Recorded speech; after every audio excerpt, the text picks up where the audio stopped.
还口出狂言，要杀朔漠王，现在连边军都守不住，一定要严惩。这次丢一座城，下次又丢一座城，边郡能有多少座城可以这样丢啊？长公主如何笃信这等急功冒进之人？这样下去还得了啊！诸位，事已至此，争论这些有何意义？如今朔漠王送来使信，说要议和，臣以为应暂避锋芒。大楚绝不议和。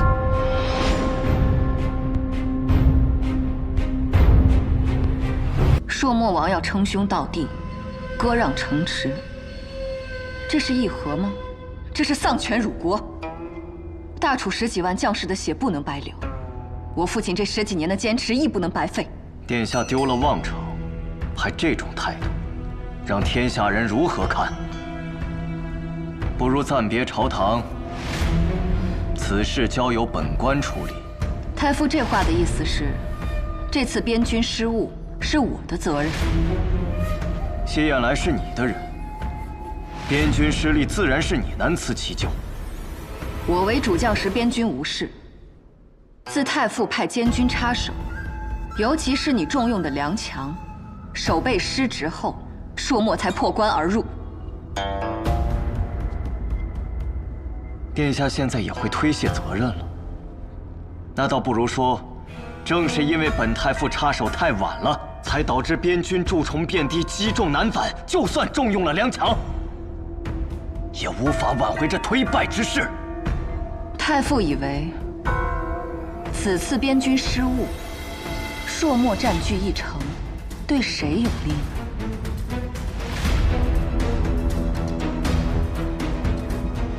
你该不会觉得，我用边军失利，百姓受困，来当做逼你退出朝堂的手段吧？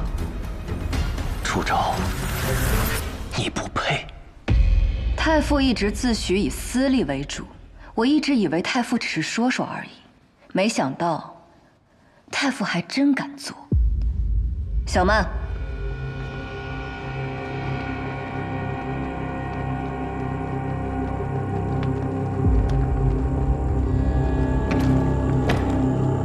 这是太傅与边军的书信来往，包括私人信件。楚昭，你竟敢窥探本官隐私啊！窥探隐私又如何？你受先帝一命监国，我受先帝嘱咐护国。只要与大楚国事有关的事，我便都要知道。把太傅与梁强的书信拿出来，还有太傅与官员们商议废长公主的记录也拿出来。是。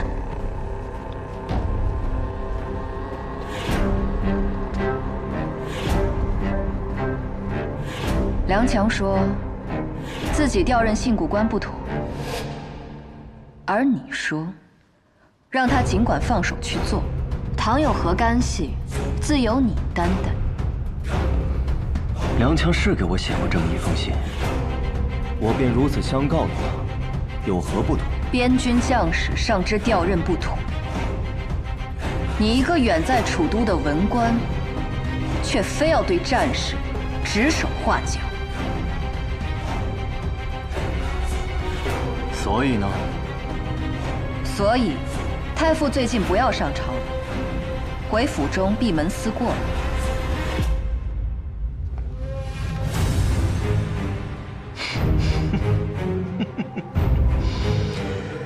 好，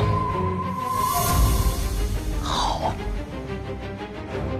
那就且看没了我在这朝堂，长公主能否如愿。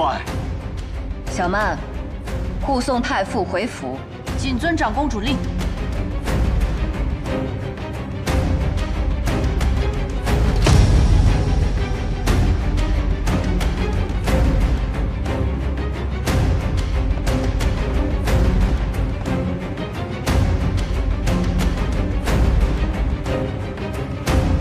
落座成泥。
断肠苦事残烧，嫌你朝，偏要生云霄，摘下傲骨血肉成鞘。星火在缝隙间熬，烈焰中咆哮，把寒夜烧出破晓。命运困我于囚牢，也不想深愿低头求饶。总是有光渺渺，我自桀骜，浮游欲渡沧海，不问今朝，不问结局，我已信我道。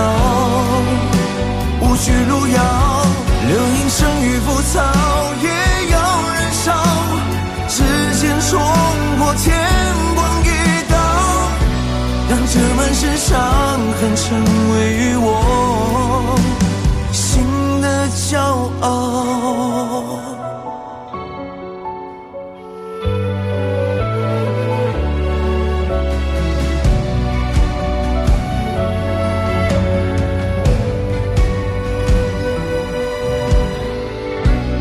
孔雀九重暗角，只为与人笑，纷纷扰扰，人间惊恐把你照照。星火在缝隙间熬，烈焰中咆哮，把寒夜烧出破晓。命运困我于囚牢，也不想深愿低头求饶。总是有光渺渺，我自桀骜，浮游欲渡沧海，不问今朝，不问结局，我已信我道。无去路遥，流萤生于浮草，也要燃烧，指尖冲破天光一道，让这满身伤痕成